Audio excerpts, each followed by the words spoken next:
Assalamualaikum warahmatullahi wabarakatuh. Let me introduce myself. My name is Aura Prita Ramadhani. I'm from class 10 DKV 1 SMKN 7 Jember. Here I will explain the material and function of several DKV tools. First, mouse. This is mouse.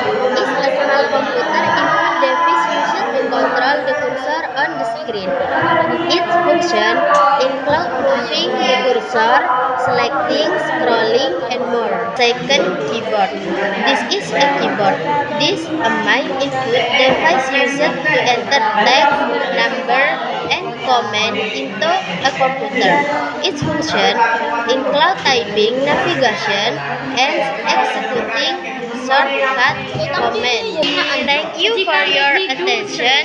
Wassalamualaikum warahmatullahi wabarakatuh.